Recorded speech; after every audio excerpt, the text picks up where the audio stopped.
nuestras vidas. Momentos que determinan cómo somos y la forma en la que actuamos. Conoce los eventos que marcaron la vida de nuestros invitados en Huellas Ocultas.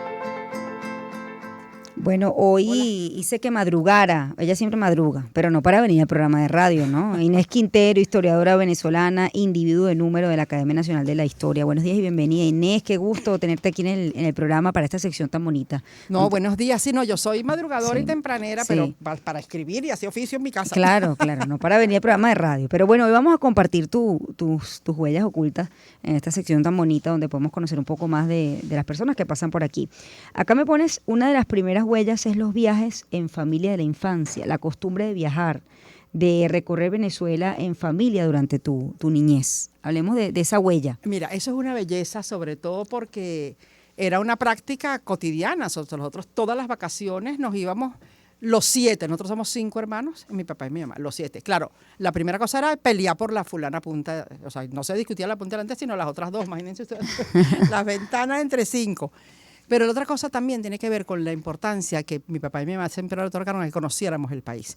Bueno, de ahí le viene el telele a Valentina, creo yo. O sea y hubo viajes, ¿verdad?, extraordinarios. Yo recuerdo la primera vez que nosotros fuimos a Mérida, fuimos por tierra, pero no éramos nada más los 7. Fue mi tía, los hijos de mi tía. Éramos 11 o 12 personas metidos entre una camioneta, ¿no? De esas camionetas que tenían 3 sitios, que entonces el asiento de atrás veía para atrás, ¿no? Y mira, y ese fue un viaje extraordinario. Nosotros nos paramos primero en la primera estación en Barinas, después nos paramos en el Páramo, después llegamos a Mérida. Y por aquello del ahorro familiar llegábamos todos a una misma habitación y sacábamos la colchoneta y ocupábamos, hacíamos unos campamentos extraordinarios. Y eso, ¿verdad?, es un recuerdo imborrable. Nosotros fuimos, por ejemplo, a la Cueva del Guácharo, mi papá, mi mamá y los 5 hermanos. Y fuimos a la Cueva del Guácharo y nos metimos, hicimos todo el recorrido y tal. Después salimos llenos de pantano hasta la cabeza. También estuvimos en Maracaibo y eso era por tierra, vámonos y traca. Claro, había gasolina, había todos los eventos para poder hacerlo. Pero, de esa manera. ¿verdad? Y fuimos, por ejemplo, la primera vez que yo me monté un avión en mi existencia fue en la infancia para ir a Canaima. Y nosotros fuimos a Canaima cuando para Canaima se iba y aquí se me cayó la cédula en un DC-3 de hélice. Qué arriesgado, ¿no? Claro, y fuimos para allá y había el campamento Canaima, el histórico, todavía no estaba ni siquiera instalado. Nosotros llegamos a dormir los 7, mi papá, mi mamá y los 5 hermanos, en la habitación donde estaba el depósito de lencería, de las sábanas del hotel, ¿no? ¿Y dónde crees tú que salió como esa motivación? Porque bueno, ahí, fíjate, no es ir a 20 minutos, ¿no? Bueno, ahí, ustedes vivían por allí en La Guaira, ¿no? A 40 minutos, ¿no? Vivían en Chubao, ¿no? No, eso fue ya ya mucho más ya adelante. más adelante. Vivimos en muchas partes, pero básicamente en Caracas. Bueno, pero no era, digamos, algo cercano, es decir, es ir a Canaima, es bueno, vamos a llevar a estos 5 muchachos para acá. Esa intención de tus padres, ¿de dónde surge? Bueno, también mi abuelo, el papá de mi papá, era un gran viajero. O sea, él decía, bueno, vámonos para Colombia, que eso eran 10 días de carretera para llegar hasta allá. Pero yo creo que en el caso de mi papá y mi mamá siempre hubo, y yo creo que, bueno, de ahí hay una raíz, una cosa profunda del arraigo, de conocer el país. Nosotros nos íbamos para la playa, bueno, por supuesto, fuimos a Margarita, fuimos a Mérida, fuimos a la Cueva del Guácharo, fuimos a Canaima, fuimos a Maracaibo. Y verdad, era una manera no solamente de conocer, sino también de convivir. Sí. Porque, bueno, andábamos los 7, para arriba y para abajo, desayunábamos, alzábamos, cenábamos, peleábamos. Mira que me quiero ir al baño, y que somos 5, además 5 que nos llevamos un año de por medio cada uno. Entonces, verdad que fue una experiencia imborrable. Yo tengo todavía el recuerdo de cada uno de esos viajes como una experiencia familiar, además de gozadera. Porque imagínate, era eso, y las comidas, y bueno, ¿y qué vamos a comer? Entonces pararse y decidir, y qué es lo que vamos a comer. Me acuerdo, mi abuelo, cuando fuimos a Mérida, inventó comprar pescuezo de gallina relleno. Cuando él llegó con aquellos güeros rellenos, todos aterrados, ¿no? Bueno, y eso fue lo que se le ocurrió a él, pero también llevar el asado de leña para hacer un sancocho. Todo eso, ¿verdad?, forma parte de una convivencia y una manera de vivir la familia, de vivir el país y demás. Y yo creo que de eso viene esa conexión nuestra con Venezuela, con el país, ¿no? Y su historia, claro, que es en tu caso. La segunda huella es lidiar con la vida universitaria. Primero la Universidad de los Andes y después la UCB. Fíjate que utilizas el verbo lidiar. ¿Qué pasó? ¿Qué pasó en esa época? Fíjate tú, hay una cosa bien importante. Nosotros estudiamos toda la vida en el San José de Tarbes, cosa que a mí me parece que también fue extraordinario por las herramientas, por la disciplina, por una cantidad de cosas que uno pudo nutrirse de esa formación escolar, ¿no? Pero obviamente tú estás en el San José de Tarbes y eso es un nicho protector maravilloso, perfectísimo, donde, bueno, todas las cosas están cubiertas. Pero a mí después me tocó empezar a estudiar primero en la Universidad de los Andes, ¿no? En la ULA.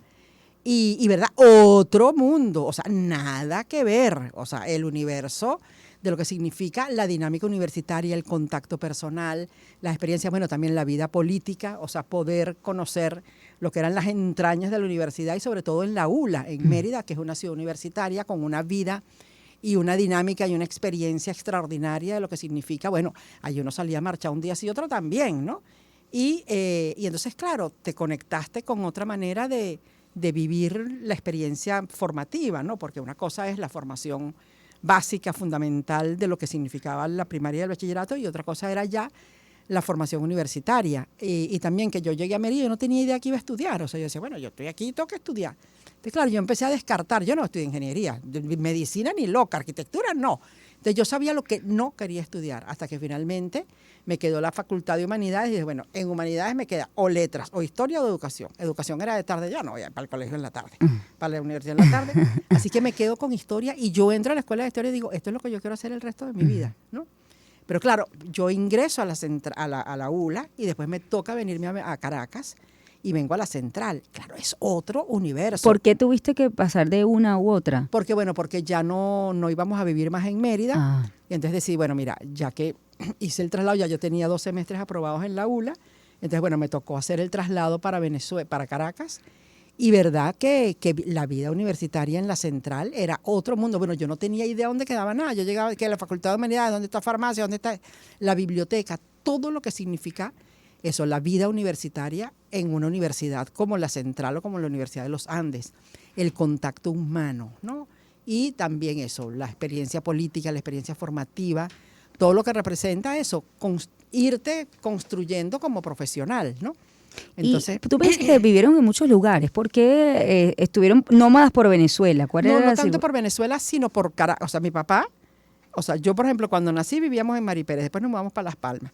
Después de Las Palmas nos mudamos para Los Teques, después de Los Teques nos mudamos para Vista Alegre, después de Vista Alegre para la Florida, después de la Florida para Chihuahua. O sea, porque mi papá era un tipo que le encantaba hacer negocios y cuando no le iban bien tenía que vender las casas para irse para otra cosa. Porque entonces, claro, pero también siempre había digamos, como el espíritu y de cubrir las necesidades nuestras. Nosotros no tenemos malos recuerdos de la infancia ni de la juventud. O sea, yo tengo una infancia y una juventud de una dicha y de una plenitud y de una satisfacción extraordinarias, ¿no? Porque independientemente de que hubiese problemas o no, esos problemas no permeaban la vida familiar ni la vida doméstica. Si nosotros nos mudamos...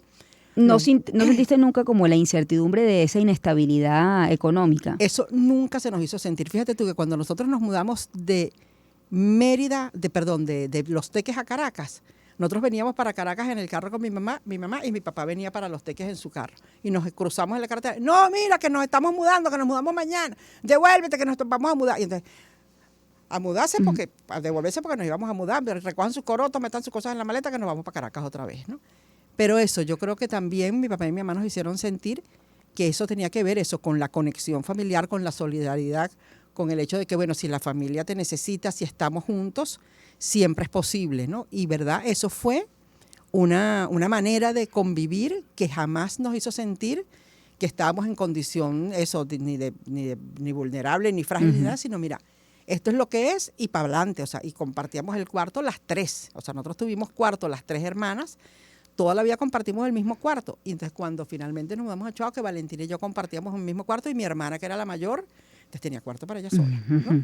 Pero eso, ese tipo de cosas que tú las vas viviendo, pero eso, ver televisión todos juntos, era una cosa, norma familiar de lo que significa eso, la vida. La vida en conjunto. La vida en conjunto. Eso, allí las comidas. Se respeta, aquí se desayuna, se almuerza y se cena en familia, ¿no? Eso de que no, yo me voy para la televisión. ¿Qué? O sea, eso es impensable, ¿no? Entonces también eso constituye o crea unos hábitos de verdad, de intercambio, de convivencia, porque tú estás sentado en tu mesa y estás eso compartiendo, no es que cada quien anda que por te su cuenta. claro, que te marcan para toda la vida. La otra huella es los libros, la escritura de cada libro. Cada libro es una experiencia de vida con sus presentaciones. Bueno, ya ahí pasamos de la universidad a, bueno, a quien se convierte Inés Quintero, ¿no? Y empieza a escribir y compartir ese conocimiento.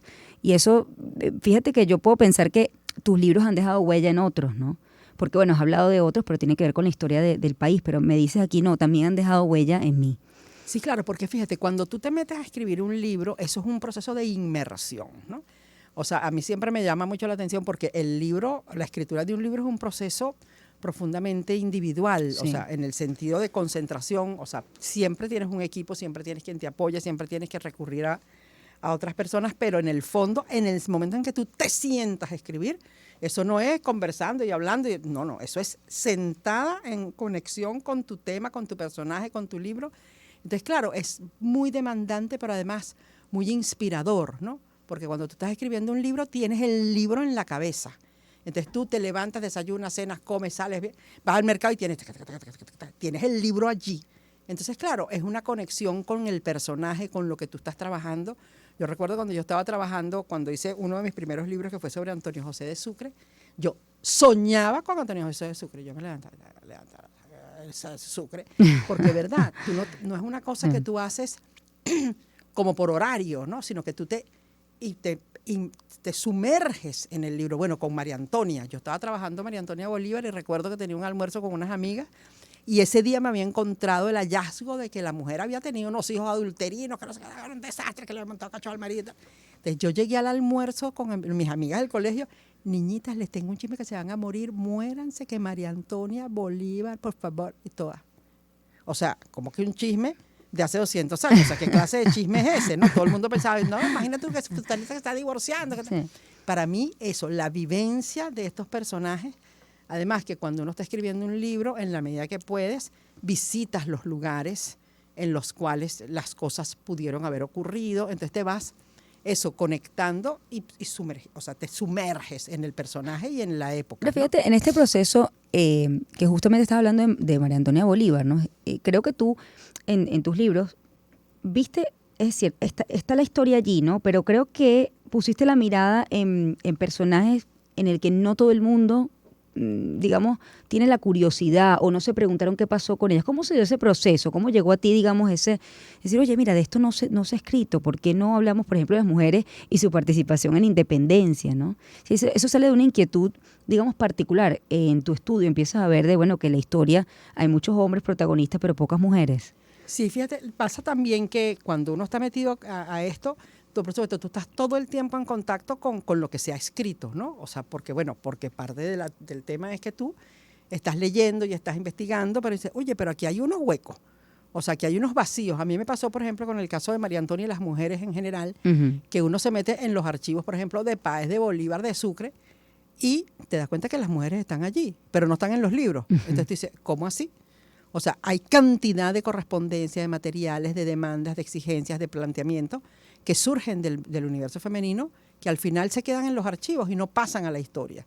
Entonces, creo que eso estuvo muy en la motivación, ¿no? De cómo hacer para que esas cosas que forman parte de la historia, que son evidencia, que son testimonio, que están sus voces, oye, pudieran ser escuchadas. Sí, uno se pregunta, bueno, en la independencia, ¿dónde están las mujeres? Claro, ¿Qué estaban haciendo? ¿Qué hacían? ¿Cómo contribuyeron? Claro, y tú te das cuenta, para cualquier periodo de la historia, tú hablas de la historia de la democracia en Venezuela y habla el padre de la democracia, bueno, y las madres, porque entonces no es una democracia con puro padre, y tú te das cuenta que en todo, o sea, digamos, la convención clásica acerca del pasado e incluso del presente, es que la historia está hecha y la vida está hecha por presencias masculinas. Sí, y resulta que si tú haces un mínimo esfuerzo, y ni siquiera un mínimo esfuerzo, o sea, mira, ahí está, o sea, las mujeres son parte también de todo este proceso. Entonces, claro que cuando tú tienes la constatación de que no es simplemente una presencia, sino un protagonismo, una acción.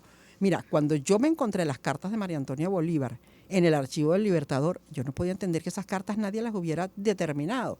Pues son unas cartas extraordinarias. Donde claro, no es que hablaba así, pero lateralmente él, mira, mijito, y tú vas, o sea, armándole zaperocos a Bolívar, además tuteado, porque toda la correspondencia de Bolívar es de usted, pero esta es su hermana mayor. ¿De quién le va a decir usted a un hermano? ¿No? Entonces eso te da cuenta de una manera de entender la historia totalmente diferente, porque es la voz femenina. Las cosas que a ella le preocupan no son las cosas que le preocupan a Antonio José de Sucre o al general Anzoátegui. Son cosas, por ejemplo, mira, mijito, ¿y qué vamos a hacer con estas casas? ¿Y qué vamos a hacer con esto? O sea, la cosa de la vida cotidiana, doméstica y de sí, la vida cotidiana, sí. ¿no? Pero y también la política. ¿Qué personaje ha dejado huella en ti de todos los que, bueno, te has pasado, digamos, toda una vida trabajando? No, mira, siempre un libro te deja una huella y por eso yo creo que eso es tan importante, porque cada uno es un aprendizaje. En el caso, por ejemplo, de María Antonia, esta vivencia de mujer, una terca, furiosa e intensa. Pero, por ejemplo, Antonio José de Sucre, que siempre ha sido visto como tutelado por Bolívar. Él tiene su propio protagonismo, ¿no? Y entonces poderlo descubrir, bueno, y obviamente Miranda, que es el seductor, ¿no? Y el caso del Marqués del Toro. O sea, cada uno tiene un sello particular. Pero sobre todo yo creo que el gran aprendizaje de cada uno de estos personajes y lo que termina dejándote una huella es eso, el compromiso de permitirles, o sea, ser unos interlocutores, ¿no? O sea, yo me acuerdo, yo me instalaba a leer las cosas de Miranda y era como que si yo estuviera hablando contigo. Me sentaba, pero imagínate, ¿y por qué comí al lado y por qué no sé qué? O sea, eso, como una conversación en directo. Yo creo que en el fondo es el gran aprendizaje, poder conversar con la historia teniendo en cuenta esos distintos tiempos, pero respetando el tiempo y el protagonismo del personaje, ¿no? Y no tratando de imponerse. La otra huella es las bibliotecas, disfrutarlas y visitarlas. ¿Cuál fue la primera biblioteca que visitaste? Bueno, fíjate tú, para mí eso es una cosa que me sembró, que me quedó un sello. Claro, la primera biblioteca que yo vi de verdad fue la biblioteca de mi abuelo. Mi abuelo era abogado y de hecho, él fue miembro de la Academia de Ciencias Políticas y miembro de la Academia de la Lengua. Y claro, y cuando uno iba para su casa estaba la biblioteca, que era un recinto sagrado, ¿no? Con todos los muebles, con todos los libros. Claro, entonces a mí eso me llamaba mucho la atención, sobre todo porque era un sitio que no era para cebulla, que no era para jugar, pero tenía allí una presencia, sobre todo que eran esas bibliotecas con puros muebles de vitrinas de esos con vidrio, que tú abres y adentro los libros empastados. ¿Y tenías acceso a ella como niña o no te dejaban? No, bueno, uno entraba y curiosidad, pero no era que ibas a abrir los gabinetes a ponerte a curiosidad. Pero ese espacio particular que daba cuenta de que eso era un espacio, un nicho, o sea, un nicho que tenía un sentido. Pero claro, después tú tienes la posibilidad de empezar a conocer las bibliotecas. O sea, yo sí fui, o sea, eso que dicen ratón de biblioteca, con mucho gusto y a mucha honra. A mí me encantaba meterme en una biblioteca, ya de universitaria. Entonces, claro, en la Universidad Central, ¿verdad? La biblioteca de la Universidad Central es el paraíso terrenal, ¿no? Por lo que significan los pasillos, lo que es la luz. O sea, es una obra arquitectónica que te abraza y te invita a estar allí. Pero ¿cómo convives hoy, Inés, con este trabajo que me dices, bueno, yo me sumergía físicamente, digamos, dentro de la biblioteca, a que ahorita, bueno, la biblioteca de muchos es el Internet, es decir, tú consigues prácticamente todo allí, o al menos todo lo que está en la superficie, ¿no? Quizás el hecho de ir a la biblioteca Claro. es profundizar, pero pareciera que la biblioteca no tiene como un espacio ya tan contemporáneo en la vida cotidiana, ¿no? No, mira, eso es, ¿verdad?, una catástrofe. No porque yo desestime ni no valorice la facilidad de acceso. Para mí, el acceso a Internet, eso de que yo, por ejemplo, el libro de Mariano de Torrente que se publicó en 1829, que es una rareza bibliográfica, que yo lo pueda bajar de Internet y leerlo en mi casa, es extraordinario. Pero eso no sustituye jamás, de los jamases en los jamases jamasísimos, lo que significa estar adentro de una biblioteca. Yo estuve, por ejemplo, en la Biblioteca del Congreso de los Estados Unidos en Washington. Esa es una biblioteca que tú no te puedes imaginar lo que eso representa. O sea, entrar ahí es como un templo, ¿no? Para mí es lo más cercano a lo que decían de la Biblioteca de Alejandría. Tú entras allí y tú dices, no puede ser, ¿no? Además que uno que tiene la posibilidad de eso, de la sala de lectura, pero no solamente la sala de lectura, sino el acceso a información infinita. Claro, uno dice, no, pero el Internet. Claro, pero una cosa es tener un libro abierto en la mano que huele a libro, lo que suenan las páginas que tú estás allí, y otra cosa, por supuesto, las ventajas extraordinarias, que no las niego, del acceso a información por la vía de Internet, pero no hay manera. El mobiliario, las sillas, los olores, ¿no? O sea, el aroma de una biblioteca, Y otra Sí, biblioteca. pues, y digamos poder tocar el documento histórico. Claro, ¿no? y las documentos y los archivos, por ejemplo, la biblioteca Bodleian en Oxford. Esa es la biblioteca más antigua, o sea, fundada en el siglo XIII, en el siglo XIV, una cosa así. Y que tú puedas estar allí adentro, en un sitio que tiene funcionando como biblioteca todo ese tiempo. Entonces, claro, y los pisos crujen, todo lo que... Entonces, mira, ¿verdad? No hay manera de que una cosa pueda sustituir a la ¿Tú otra. imaginaste que la historia te llevaría a esas bibliotecas? Jamás.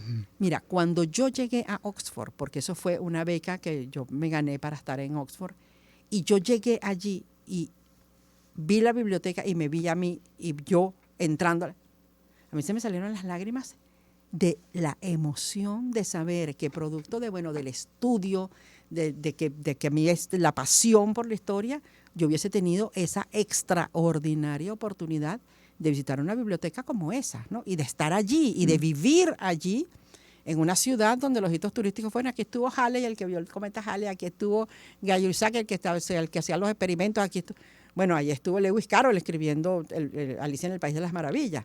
Y entonces, y aquí Terry Quintero escribiendo su tesis, doctora. Pana, por favor, es demasiado importante, ¿no? Demasiado estimulante. Y yo, por ejemplo, cuando viajo, o sea, que bueno, que sí, que los museos, que cómo no, que los mercados, que las tiendas, pana, yo voy a ver las bibliotecas.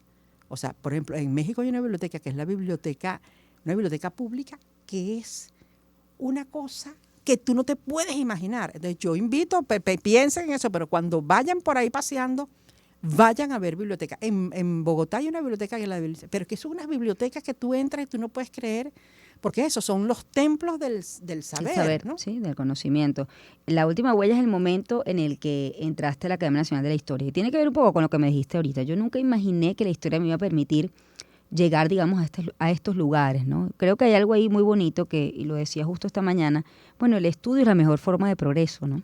Sí, fíjate tú, yo por ejemplo, yo entré a la escuela de historia, como les comentaba, que yo no tenía planteado que yo iba a ser historiador en la vida, sino que yo llego a la ULA y digo, no, pana, esto es lo que yo quiero ser, esto es lo que más me gusta en la vida, y efectivamente tuve la enorme suerte de que eso fue a lo que me dediqué y a lo que me sigo dedicando. Pero claro, y yo hice toda mi carrera universitaria, yo soy un producto UCB, yo me gradué de licenciatura en la Central, hice mi maestría en la Central, hice mi doctorado en la Central, es decir, que yo soy un producto hecho en Venezuela, ¿no? Tuve la oportunidad de salir, de formarme, de regresar, pero siempre con mis pies muy aterrizados en Venezuela, ¿no?